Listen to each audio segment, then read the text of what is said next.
The worst time in history to be born as a human. All right, let's watch it. This is you. There's your dad. Some people will genuinely say that 2025 is one of the worst times to be born. Like, don't have kids, don't have kids. Okay, if you don't want to have kids, don't have kids, but don't be pressuring nobody else who don't have kids. Like, there's been way worse times to have kids in life. Nowadays, you should want to have kids. This is a great time to have. Continue your lineage, but if you don't, hey, that's on you. His dad. And his. Keep going. Soon you'll fly past powdered wigs, chainmail, mammoths, and eventually stumble upon a guy squatting in the dirt, chewing on a beetle, and trying not to die before sundown. That guy? That's your ancestor. He has no name, no shoes, and no idea that you, a distant descendant with a snack addiction and a mild caffeine dependency, even exist. But here's the thing. If that guy, or any one of the thousands of people in your ancestral chain, had tripped at the wrong moment, Oh, I wonder what killed. gotten eaten by something toothy, Hell no. or just failed to reproduce, you wouldn't be here. To me, that's such an alarming thought because I don't want to be the one that ends my lineage, my blood lineage. You know what I mean? Because everything happened like, you know what the chances are that I exist? So why would I not continue that bloodline and produce more kids? So I need to have at least 10 to 15 kids to make sure my lineage continues and not one of them stops it. And I'm like, put that message in their head because if they stop my lineage before the world ends, then I would be mad because then I'm going to be forgotten forever. You exist because 1,000 people before you didn't die when they should have. We could go back to Adam and Eve. You're not lucky. You're the byproduct of violent coincidence and stubborn biology. Daddy? So let's take a look at how close you came over and over again. You know how most of us have like grandparents or parents and we're like, oh, that's our grandparents and parents. But our parents also had parents and grandparents, and our parents' parents, our grandparents, also had parents and grandparents. So I always think about like, damn, what was life for them like? And mentally, do they still think like how they thought when they were younger? Because I feel like now, even if I get to like 75 or something, I'm still going to have that same type of thought process that I have now. And I'm still going to think about, oh, my parents and my grandparents. But like, do my grandparents have that thought? Because I just see them as adults, as older adults. But I don't know. It's just a weird thing to think about. Like, time really moves. And for them, time probably snapped like that. Right now, they're 80 or 70. That probably flew. It's just so weird to think about like how time moves. And it's insane. To never being born at all. We're going to rank 5 of the deadliest periods in human history, from bad but survivable to you might as well start Deadliest periods. Shout out the women. Get it? Deadly period. All right, my bad. writing your will at birth. Let's get right into it. Number 5, Ice Age. Around 20... What would be the deadliest period to exist? I can't even think of that many periods. Maybe like I can't even think of any other periods to exist. And maybe it was like when the dinosaurs got exploded, but I don't think humans existed at that time, right? 1,000 years ago, during the last glacial maximum, Earth wasn't exactly cozy. Massive ice sheets, up to 2 miles thick, smothered huge chunks of North America, Europe, and Asia. Average global temperatures dropped by about 10 degrees Fahrenheit, 6 degrees Celsius, turning most of the planet into a frozen wasteland where food was a distant rumor. Temperatures dropped only by 10 degrees Fahrenheit? Wait, that's nothing. In California, it'd be like 100 in the summer. I would take a 90. That'd be way better. Even in the winter, it'd be like 60 or 50 max. I'd take a 40 or 50 consistent. That'd be phenomenal. Bring back the Ice Age. If you were alive back then, your daily routine involved not dying of hypothermia, hunting woolly mammoths the size of school buses, and occasionally running away from creatures like the cave lion, Panthera spelaea, one of the largest wild cats in history. Your house? Probably a mammoth bone hut, or a cave shared with 40 of your least favorite relatives. Your clothing? Animal hides stitched together with bone needles. Want dinner? Good luck. You're armed with a sharpened stick, and your target weighs 6 tons and is actively trying to kill you. I refuse to believe they were able to kill a woolly mammoth. There's no way. Like, there is no way, bro. Even today, if woolly mammoths existed, I don't think it would be that easy even to kill them with guns. It would take like a good 20 bullets. Unless you hit them right in the skull or brain. And you're telling me these ugly, short cavemen did it with some sticks? Nah, I don't believe it. History is lying. And if starvation didn't get you, a simple infected cut probably would. There were no antibiotics, no vaccines, and no emergency rooms, just a lot of home remedies involving chewing random plants and hoping for the best. Despite all this, Homo sapiens adapted, inventing tools, mastering fire, and even creating early art like the cave paintings at Lascaux. Number 4. The dawn of agriculture. Somewhere around 10,000 years ago, humans had a brilliant idea. Bro, What's wrong, bro? I can't chase one more mammoth. My legs hurt. Bro, you don't even have legs. Come on, man. We're only 400 miles What away if- from breakfast. Hear me out. We make food come to us. How? We stay in one place, grow stuff, build. I don't know.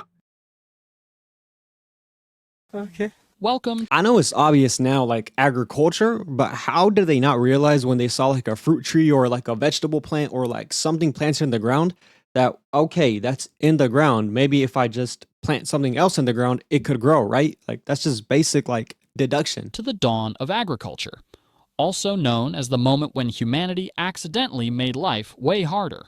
Early farmers swapped the nomadic, hunting lifestyle for settling down in permanent villages, planting crops like wheat, barley, and lentils. Sounds smart, right? Well, it was, except for the part where it unleashed a buffet of new problems. Living close together meant diseases could now spread like wildfire. Your diet? Way worse. Less protein, more vitamin deficiencies, and your teeth basically rotted out of your face. And don't even get me started on crop failure. One bad drought, one swarm of locusts, one random flood, and your entire village. Bro, but how about all the vegans? Like they could have gotten their nutrition through like vitamin D tablets or whatever, right? Because you don't need meat is what they be saying. Vegans, don't come at me. I know that nowadays you don't eat meat, but hey, it tastes good. And the cavemen needed it. Starved to death while glaring at the sky. Archaeologists have even found ancient skeletons showing signs of malnutrition, anemia, and horrifying dental disasters. Number 3. The Mongol invasions. If you were Wait, those skeletons didn't look like the humans they're showing here, though. It just looked like a regular human skeleton. It didn't look like these like misshapen skulls. You know what I'm saying? alive in the 13th century and saw a cloud of dust on the horizon, you had about 3 minutes to panic before your city got turned into a parking lot. Led by Genghis Khan, a man who treated mercy like a myth, the Mongols carved out the largest land empire in human history, stretching Isn't it a fact that like 4 or 3% of China, I think? I could be mixing up my Asian countries. I apologize. But isn't it a fact that 3 or 4% of that Asian population is like related to Genghis Khan in some way, shape, or form? Because he just had so many kids with everybody. from China to Eastern Europe. Their strategy? Show up fast, hit hard, and leave absolutely nothing standing. Entire cities were wiped off the map, populations slaughtered, and survivors, if there were any, were sometimes used as human shields for the next battle. Mongol horse archers could hit you from 300 yards away while riding at full gallop, basically inventing mobile warfare centuries before tanks were even a thing. Historians estimate So what was the point in that though? What was the point in taking over a location, killing a bunch of people? Like, what is the point? Like, why do you want to kill people for that much for fun? Like, what do you need this power for? You're gonna die anyways. Why don't you just make your area small and strong? Because eventually you're gonna take up too much space. You're gonna be spread thin, and you're not gonna be able to take it. You're gonna fall apart. You're gonna die. Somebody's gonna kill you. It's just never worth it. Sometimes I do wish life was like this, so we could just take over a different country. Like, I would want to take over Canada. You know, they suck, but we could use that land. the Mongol invasions killed around 10% of the world's population, at a time when the world population was already tiny. They killed 10% of the world's population, bro? Yo, and I thought Adolf was on some crazy stuff, bro. These people was on some insane activities. Number 2. The Black Death. In 1347, Europe got an unexpected package from Central Asia, courtesy of some highly motivated fleas. And things went downhill fast. The Black Death, or bubonic plague, tore through towns and cities like a biological wildfire. Caused by the bacterium Yersinia pestis, it traveled on rats, fleas, and humans who had absolutely no concept of personal hygiene. Once it hit, survival became a lottery. You could catch it from a handshake, a shared cup, or just I know how dangerous this time period was, and I probably would have died if I lived here, but we can't just sit here and act like the Black Death costumes, the plague doctors, weren't the swaggiest, most like fascinating costumes I've seen in my life. I would wear that today. I'd put that crow thing, the Whole black suit. That's fire. It looks clean. It looks good, bro. That's some good fashion. We need to bring that fashion back. Just by breathing the same medieval air as an infected guy. Symptoms included giant swollen lymph nodes, fever, vomiting blood, and, spoiler alert, death, usually within days. It's estimated that somewhere between 30% to 60% of Europe's population was wiped out in just a few years. Entire villages were abandoned, economies collapsed, and doctors walked around wearing creepy bird masks filled with flowers because apparently vibe-checking the plague was peak medieval science. Number 1. So how do they ever get rid of the Black Plague? Did it just like dissipate on its own? Did people just start wearing masks on some COVID 2020 stuff, or like what happened? But we be thinking like COVID was a terrible thing that happened, and sure, lots of people did die. I'm not discounting that, but again, like, bro, we lived in a modern era where we were pretty much good. I was fine. I think I caught COVID once. I think I might have got it once. I never tested positive, but I think I might have got it once because for like 2 days my body was hurting. I was shivering. But I'm not too sure. I might have got it. I might have not got it. But it was weak as hell. It didn't do nothing to me. The Toba supervolcano eruption. Around 74,000 years ago, the Toba supervolcano exploded and nearly deleted humanity from existence. When Toba erupted, it launched over 670 cubic miles of ash and debris into the sky.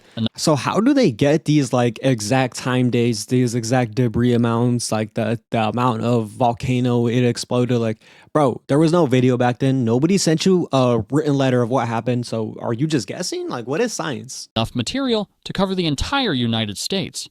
The eruption triggered a volcanic winter so devastating that sunlight was blocked for an estimated 6 to 10 years.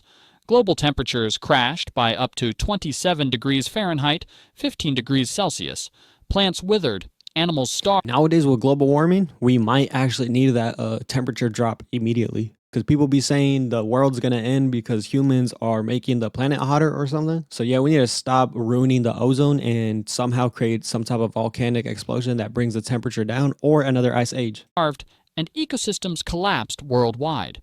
For early humans, already struggling just to find enough calories not to die every day, it was catastrophic. Food supplies vanished. Entire landscapes turned to frozen deserts. Rivers dried up. Forests became graveyards.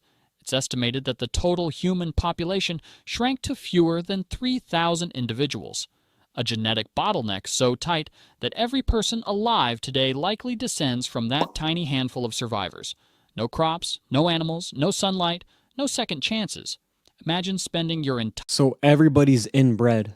Yo, what? That is insane. I don't want to hear that. Entire life in darkness, freezing, starving, with the constant fear that today might simply be the last day anyone sees the sun. And yet, somehow, against all odds, a few stubborn, desperate humans managed to endure. You exist because they didn't give up when everything else did.